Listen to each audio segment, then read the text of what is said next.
किसी रसयुक्त वस्तु को गारा जाए तो उससे जो रस टपके जो निकले उसको निस्पन्न कहा जाता है, निस्पंदित हो। निस्पंदित माने चूना, टपकना, निकलना, निस्पंद। तो कहते हैं सर्व सिद्धांत निस्पन्नम, जितना भी सिद्धांत है, कर्म का सिद्धांत, ज्ञान का सिद्धांत, भक्ति का सिद्धांत और भी जितने सिद्धांत हैं, उन समस्त सिद्धांतों का निस्पंद अगर कुछ है, सार तत्व है, तो क्या है? बोले भगवान की कथा है। सर्व सिद्धांत निस्पन्नम संसार भयनाशनम। और ये भगवान की कथा संसार के भय का नाश कर। संसार का भय क्या है? संसार का भय क्या है? बोले संसार का भय है कि ये संसार छूट जाएगा, यही भय है। संसार में रह करके हम भयभीत हैं, क्यों? बोले संसार हमसे छूटेगा, इसी का भय सबको है। संसार की सांसारिक वस्तु, सांसारिक संबंधों के छूट जाने का, टूट जाने का भय ही संसार का भय। हम डरते किससे? सामने से गाड़ी आ रही, एक्सीडेंट हो जाए, हम मर जाएंगे, ये मरने का भय भी क्या है? बोले संसार में ये सांसारिक शरीर जो इस आत्मा को मिला, इसका संबंध छूट जाए, इसी का तो डर है। घर परिवार के कोई व्यक्ति अपने से दूर चले जाएं, हम दुखी होते हैं, क्यों? बोले वो भी सांसारिक है, उनसे हम टूट गए, इसलिए छूट गए, इसलिए दुख है।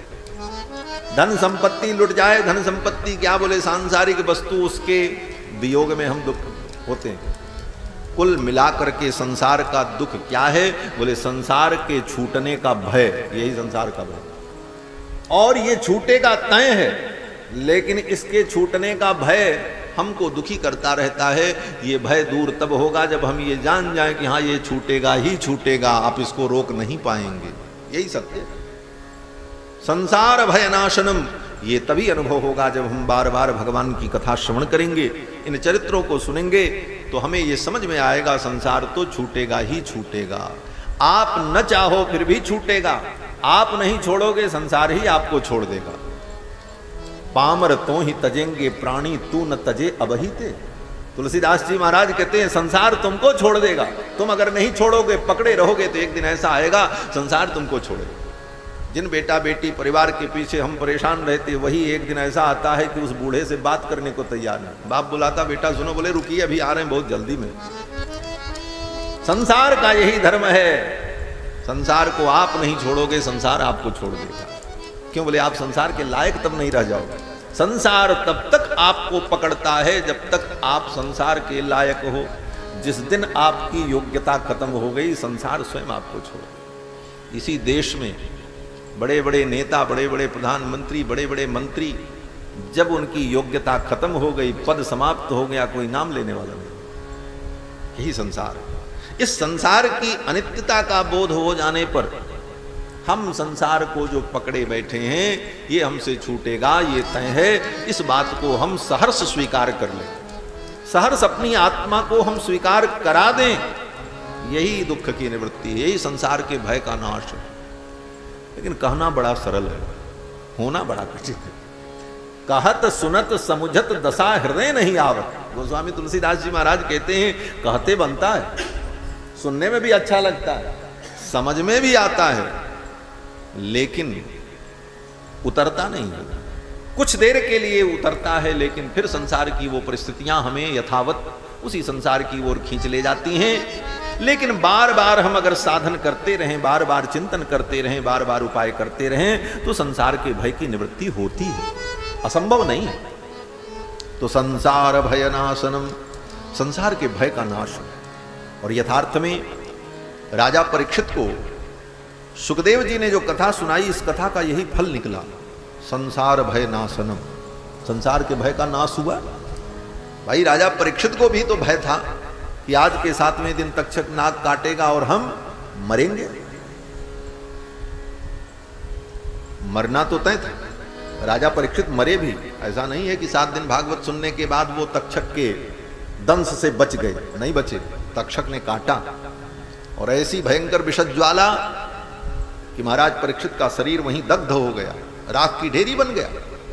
सब कुछ हुआ, ठीक 7वें दिन उसमें कोई परिवर्तन नहीं हुआ। राजा परीक्षित को तक्षक ने काटा, उनकी मृत्यु भी हुई, सब कुछ हुआ, तो फिर 7 दिन भागवत सुनने का फल क्या मिला राजा परीक्षित को? तो यही फल मिला कि वो मरने का, टूटने का, छूटने का जो भय था वो भय निवृत्त हो। संसार भय नाशनम, जो भय पहले था वो भय नहीं रहा। और अंतिम दिन 7वें दिन सुखदेव जी महाराज जब जाने लगे तो सुखदेव जी ने यही पूछा कि राजन अब तुम्हारी क्या स्थिति? तो राजा परीक्षित ने कहा सिद्धोस्मि अनुगृहीतोस्मि, आपने मेरे ऊपर अनुग्रह किया, हम तो सिद्ध हो गए। सिद्ध हो गए, सिद्ध होने का मतलब हमारे यहां कहते हैं महाराज ये महात्मा तो सिद्ध हो गए। सिद्ध का मतलब होना परिपक्व हो जाना।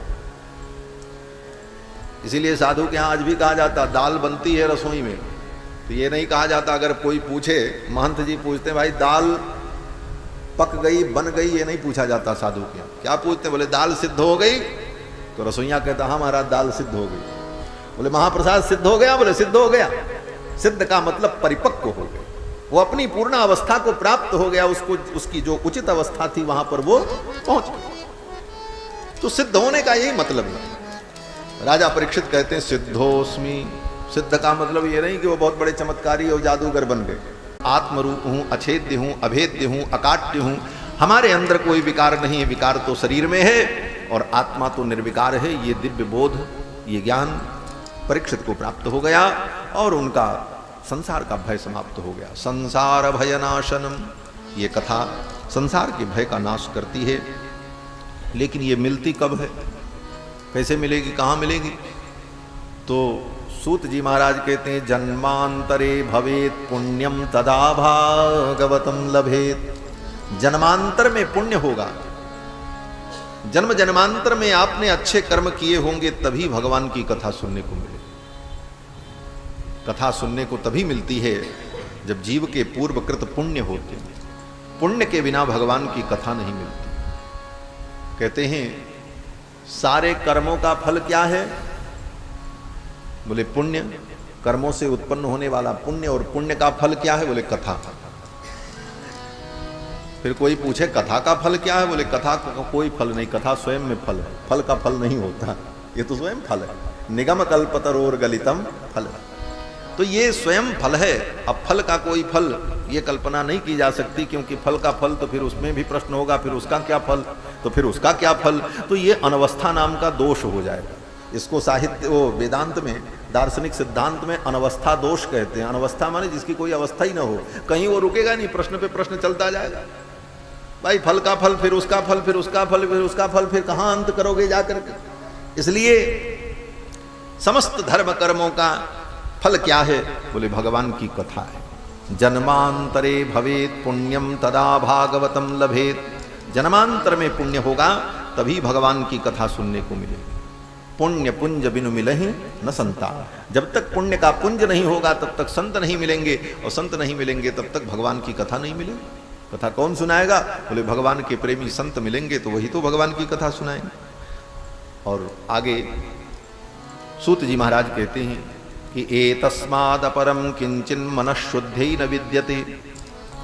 मन की शुद्धि के लिए भगवान की कथा को छोड़ करके दूसरा कोई साधन नहीं। भगवान की कथा से हमारा मन शुद्ध हो जाता है। मन को निर्मल करने का एकमात्र साधन भगवान की कथा है। तन को शुद्ध करने के तो अनेक साधन है। गंगा स्नान करो, सरयू स्नान करो, बाहर से तन पवित्र हो जाए। बोले भीतर से पवित्र कर ले, बोले भीतर से पवित्र करने के लिए पंचगव्य पी लो। यत्त्वगस्तिगतं पापम देहे तिष्ठति मामके प्रासनात् पंचगव्यस्य दहत्यग्निरिवेन्धनम। पंचगव्य पी करके अंतर की शुद्धि कर लो। गंगादि नदियों में स्नान करके तन को शुद्ध कर लो। दान पुण्य करके, यज्ञ करके धन को शुद्ध कर लो। तन शुद्ध हो जाए, धन शुद्ध हो जाए, मन कैसे शुद्ध हो? मन को शुद्ध करने का क्या उपाय? मन को कहाँ स्नान कराते हैं? मन में एक ही प्रमाण है, जुगपत ज्ञानानुपत्तिर मनसो लिंगम। न्याय शास्त्र में कहते हैं जुगपत ज्ञानानुपत्ति मनसो लिंगम। मन नाम की कोई वस्तु जरूर है हमारे अंदर, उसका प्रमाण बोले जुगपत ज्ञानानुपपत्ति। एक साथ दो इंद्रियों से ज्ञान की अनुपपत्ति, ज्ञान की उत्पत्ति न होना, इस कारण से लगता है कि कोई एक अलग कारण बना बैठा है जिसका नाम मन। यही मन के प्रमाण में हेतु स्वीकार किया जाता है। मन को मानने में एक हेतु है। जुगपत ज्ञानानुपत्र का मतलब एक साथ दो इंद्रियां विषय को नहीं ग्रहण करती। जिस समय आप किसी दृश्य को ध्यान से देखने लगो, उस समय आपके बगल में कोई व्यक्ति कुछ बोले तो शब्द तो सुनाई पड़ेगा, लेकिन क्या कहा आपको ध्यान नहीं रहेगा। और जब कोई चीज आप ध्यान से सुनने लगो तो आपकी आंख के सामने से कोई गुजर जाए, आपको पता ही नहीं चलेगा, आंख खुली रहेगी। तो दोनों इंद्रियां थी, लेकिन जब कान इंद्री सुनने में लगी थी उस समय आंख ने नहीं देखा, और जब आंख देखने में लगी थी तो कान ने सुना नहीं। एक साथ दोनों इंद्रियों ने अपने विषयों को नहीं ग्रहण किया। कारण क्या था? बोले कारण था कि कान जब अपने विषय का ग्रहण कर रहा था तो मन कान के साथ संयुक्त था, आंख के साथ संयुक्त जब रहेगा तभी इंद्रियां विषय को ग्रहण करेंगी। इसलिए मन नाम की एक वस्तु की कल्पना, एक मान्यता स्वीकार की गई दार्शनिक सिद्धांत में। अब वो मन कैसे शुद्ध हो, उसी के ऊपर सब डिपेंड है, उसी के ऊपर सब टिका है। क्यों? बोले मन एवं मनुष्याणाम कारणम बंध मोक्षयो हो। स्मृति कहती हो, श्रुति कहती है कि मन एवं मनुष्याणाम कारणम बंध मोक्षयो, मन ही मनुष्य के बंधन और मुक्ति दोनों का कारण है। अब कौन सा मन बंधन का कारण है, कौन सा मन मुक्ति का कारण है? तो कहते हैं बंधाय विषयासक्तम, जो विषयों में आसक्त मन है वो बंधन का कारण है। मुक्त्यम निर्विषयम मनः, और विषयों से रहित जो मन है वो मुक्ति का कारण है। अब मन को विषयों से रहित कर दें, विषयों से मुक्त मन हो जाए, यही मन की शुद्धि है। तो मन को शुद्ध करने का उपाय क्या है? क्योंकि वेदव्यास जी कहते हैं कि मनः शुद्धि विहीनानाम निष्कृतिश्च कथम भवेत्। ये दोनों श्लोक भागवत के महात्म्य में वेदव्यास जी कहते हैं एतस्माद् अपरम किंचिन मनः शुद्धे न विद्यते। और श्रीमद् रामायण के महात्म्य में वेदव्यास जी कहते हैं कि मनः शुद्धि विहीनानाम निष्कृतिश्च कथम भवेत्। मन की जब तक शुद्ध होगी तब तक निष्कृति नहीं होगी, कल्याण नहीं होगा। तो मन को शुद्ध करने का उपाय क्या है? तो भागवत के महात्म्य में वेदव्यास जी कहते हैं कि एतस्माद् अपरम किंचिन मनः शुद्धे न विद्यते। भगवान की कथा के अतिरिक्त मन को शुद्ध करने वाला दूसरा कोई साधन नहीं है। मन को शुद्ध करना है तो कथा, जितनी कथा सुनते जाओगे, कथा सुनते सुनते सुनते सुनते मन शुद्ध हो जाएगा, मन निर्मल हो जाएगा, मन का मल दूर हो जाएगा, और तभी मन भगवान में लगेगा। लोग अक्सर प्रश्न करते महाराज भगवान में मन नहीं लगता। आजकल ये साधारण सा प्रश्न हो गया, और इस प्रश्न को 2-4 दिन व्यक्ति ने माला जपा, भक्ति की, थोड़ा धर्म कर्म करने लगे तो कोई ज्ञानी संत मिले, कोई महात्मा मिले तो लोग ये कहते हैं महाराज मन कैसे लगे भगवान में? इतना सरल है मन भगवान में कैसे लगे? ये बड़े बड़े योगी महात्मा सब कुछ छोड़ करके मन ही लगाने के लिए तो परेशान है।